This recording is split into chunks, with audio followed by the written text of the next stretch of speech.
Hey guys, how's it going? Wanted to record this video. This is something that might seem obvious. I know some of these videos might seem overly obvious. We talked about the competition research, kind of going through their flow and visiting their website and adding to cart and doing things.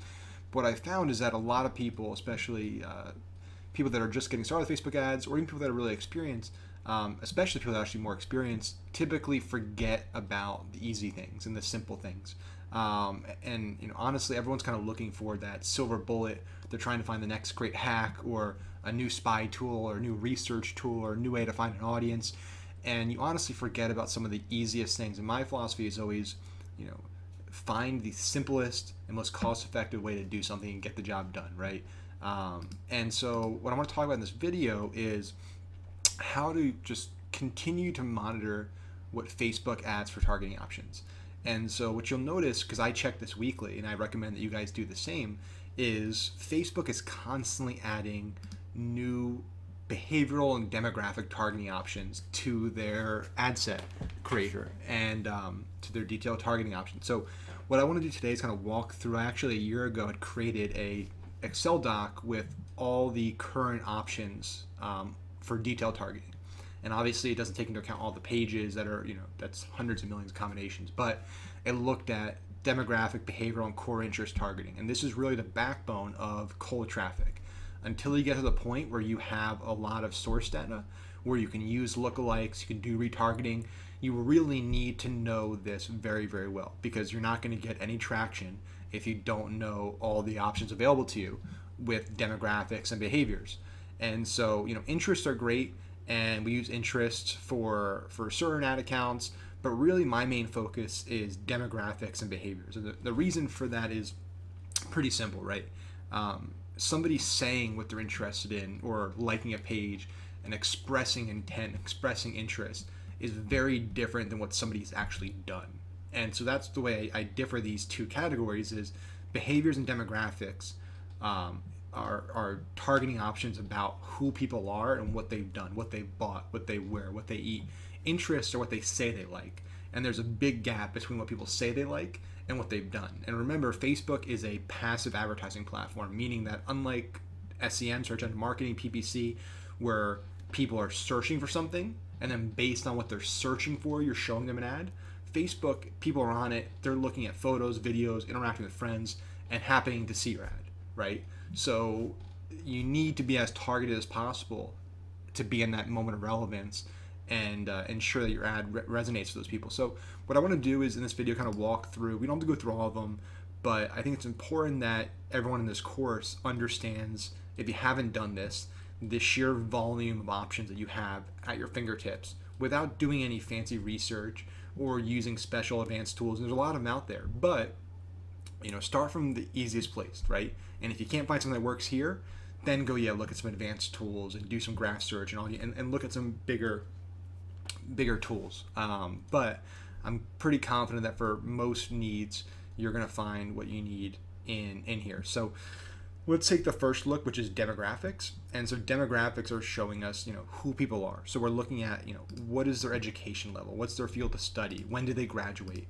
We have financial information. We have their income. We have their net worth. We have their investable assets, liquid assets. This is great if you're a financial planner, if you're a real estate broker, if you're a credit card company, if you're a high-end retailer, right? And you want to target just wealthy people, or you're selling products that are for people that are on the lower income sphere. This is great to be able to have that information at your fingertips. You also have generational. So this maybe not is relevant because you can do age targeting, but if you want to come in here and just say millennials, Gen X, baby boomers, really easy to do that. You have home ownership type. You have their actual home type. So if you're a mortgage broker, you're a realtor, and you're trying to get some new buyers, look at renters, right? Because those are people that currently don't own a home. That might be a great market to go after. Look at home type. Are people in apartments or condos? Maybe you're selling them, you're a realtor trying to sell single family homes, moving people up the ladder. And then you can also do home value. So if you're selling real estate, household composition, who lives in the household? Are you living with your grandparents? Is it, are you in a housemate-based household, which means is there somebody in the household that's not a member of the family? So this is great for certain types of retailers. New parents. So if you're selling baby products, if you're selling products that are relevant to parents that just had a newborn kid, this is a great audience to go after. Veterans at homes, working women, young adults in the home. So this is really great information to know for pretty much any retailer you can think of or service provider. Then you have life events, you have anniversaries, you have birthdays. The birthday option is great because now you can target by birthday month. So when their birthday is. So now if you're selling horoscopes or products that are relevant to specific months of the year, you now can come in here and say, well, I'm going to run an ad this January, and I'm going to run an ad for the month of January. Anybody has a birthday here, and it's going to be a relevant product, whether you're doing t-shirts on Teespring, whatever it is. This is great to know. You also have friends of. So if you want to target somebody that has a close friend, that's a man that's having a birthday in 7 days, and you have a cool gadget that you want to advertise, this is a great moment of relevance, right? Again, people aren't actively looking for the product, but they have a friend that has a birthday in the next 7 days. This is a close friend. They're probably looking for a birthday present. And if they haven't had one, it's only 7 days left. That's an impulse buy. So this is a great way to get in front of the right person at the right time in a passive environment. So we have long distance relationships, new jobs, new relationships. We have newly engaged. This is great if you sell wedding gifts or any type of your Pottery Barn, any type of that company, Crate and Barrel, and you're trying to sell those types of products. This is a great demo for you. People that just recently moved, parent type, politics, what you're in a relationship. If you're interested in men and women, it's the scope here on the demographic side is so vast. And this is why I'm kind of diving in here just to give you an idea of how much data Facebook has, both internally and externally, that they work with data partners to collect that and connect that with different users. What your work type is, who your employer is, what industry do you work in, what's your job title? Is this a chief marketing officer? Is this person in architecture? Is this a lawyer? Is this a doctor? What type of office they work in? Is it a small business? So demographics really, really span a wide range of every variable you could think of that you as a seller of a product, as an advertiser, would want to know to correctly identify that potential buyer on Facebook. And then we have behaviors, right? So that's the demographics is one side of it. Interest, I think, it's too big of a category. And again, we don't really focus a lot on interest just because it's so broad and it's so impersonal and it's not as relevant. But behaviors, right? So do we have automotive? What type of vehicle do they buy? Do they own a motorcycle? Are they a new vehicle buyer? Are they in the market for vehicles? Do they own a vehicle? What type of vehicle do they own? What's the make of it? I mean, this is great stuff. If you're in the auto market, either you're selling cars, you're buying cars, you're selling aftermarket parts for cars, you sell, underglow rims, wheels, performance parts, whatever it is. This can make really, really targeted audiences. You can go after, I just want to go after men who own Audis or were built over this year and more that are in the market aftermarket parts. I mean, that's a really defined audience that you can go after. And that's all doable by spending 5 minutes in here and going to the automotive section under behaviors. Then we have B2B. So are you a B2B company? Are you in, what industry? In agriculture, business services, construction? What's the size of your company? Are you a C-suite, mid-management? So knowing where the person is in the company architecture or hierarchy. Charitable donations. This is great if you're a nonprofit, if you're a B Corp, or you're kind of, you have that angle of you have some social giving, your cause giving type company. This is really great because now I can come in here and see not only do these people make donations, but what causes do they donate to? Do they donate to arts and culture, animal welfare, health, politics, environment, children's causes, cancer, veterans, politics? Huge targeting option here for charitable donations. Then we have consumer classifications, Brazil, India, South Africa. Digital activities, are they console gamers? Really huge market, knowing do they play Xbox, do they play PlayStation, Nintendo, what operating system do they use? Do they make payments on Facebook? What internet browser do they use? Do they have a Facebook page they're admin of? Are they a business owner? What operating system do they use? What's their email domain? Are they early adopter? Are they late adopter? Again, I hope the point of this is to somewhat overwhelm you because I want this to really sink in just how vast this is. And literally all I've done is click browse and scroll.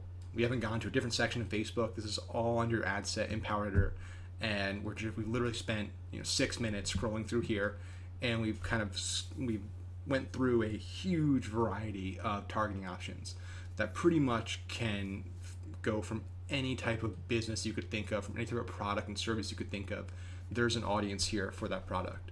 And I could probably, sit here for 5 hours and do live Q&A, and you could tell me, hey, this is what I'm selling to my product, and I could find you an audience in here just based on this targeting option. Then we have, financial. So banking, are you a member of a credit union? Do you make investments? Are you an independent investor, personal investments, real estate investor? Are you a full service investor? So again, if you're a CPA, a CFO, if you're a financial service advisor, you're a bank manager, you're looking for people that are likely investors, here's a great option. Spending methods. How many lines of credit does the person have? Are they an active credit card user? Do they use, gas and department retail stores, high-end department store credit cards, premium credit cards? Are they primarily cash buyers, primarily credit card buyers? Do they use travel and entertainment cards? This is great for retailers. Job roles, are they executives, farmers, financial professionals? And again, Facebook's constantly adding to this. So, a few months ago, there was less options.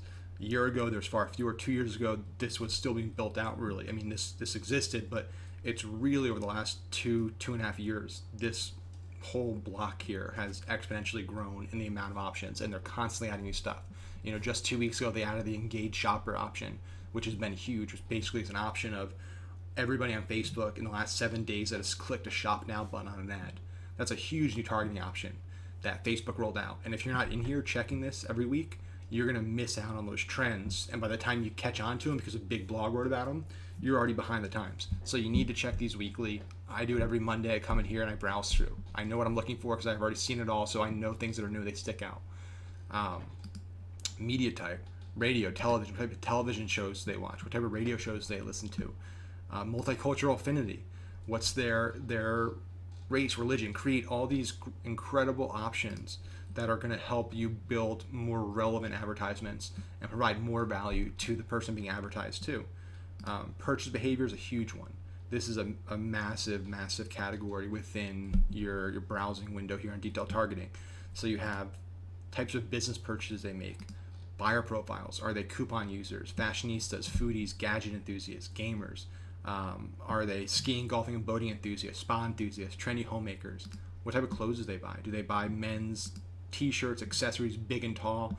Do they buy women's fine jewelry, luxury brand apparel, accessories, business apparel for women, plus size clothing for women, women's shoes, young women's apparel? This helps you build really detailed audiences. And you can also think about this in terms of, hey, I might have a product that maybe my targeting option for my core demo isn't there, but I can circumvent that by finding, I know my demo would also be in this category, if that makes sense. So you might not find, like if you're selling a supplement or something like that, where you can't find a disease or somebody has this affliction, but somebody that has that affliction or that disease or that issue or problem, whatever it is that Facebook doesn't let you target by, that person could also then be interested in this service, this product, that two and two to go together. So you might be able to find that targeting option and kind of find a workaround to target that group indirectly. So those are all things to consider here. Food and drink. What type of, do they buy beer, craft beer, domestic beer, wine, spirits? Again, you can go through all of these. Cereal, children's foods, frozen foods, healthy foods, health and beauty. Do they buy, allergy medicine, antiperspirants, cosmetics, cough and cold relief, oral care, over-the-counter medication, pain relief, vitamins, all these. So there's just an endless supply. Pet products, kid products. So you can see it just goes on and on here. The technology they use. Travel is a huge one. They've been adding a lot of things to the travel section. So people that take casino vacations, commuters, cruises, family vacations, business travelers, international travelers, people that just returned from a trip 1 week ago, 2 weeks ago, people that own timeshares. So the point of this video really was just to show you a variety of the options that are available to you right now. Again, with detailed targeting, you can build out audiences by saying somebody needs to like this and this and this, or this. So they're either an engaged shopper, or they're a shopping fashion buyer, or they're an online shopper, and this builds up the audience. Or we can do narrowing the audience, and they must match both of these. So the person must be an engaged shopper and they must be interested in entrepreneurship. So it's refining an audience. So there's two ways to grow this audience. One is by putting them all in one block and expanding it. The other is by refining it and adding layers and shrinking it. So what I'd recommend to you guys is at least once a week, hop in here, go into your ad set and Power Editor, click browse, and go through demographics, go through interests, go through behaviors, and just take notes down of relevant targeting options. You might not have to use them today, but just list them out and see what's new in there. And it'll definitely help you find better targeting options. It'll help you decrease your CPA. It'll help you get more relevant audiences and overall perform better when it comes to creating more profitable Facebook ads.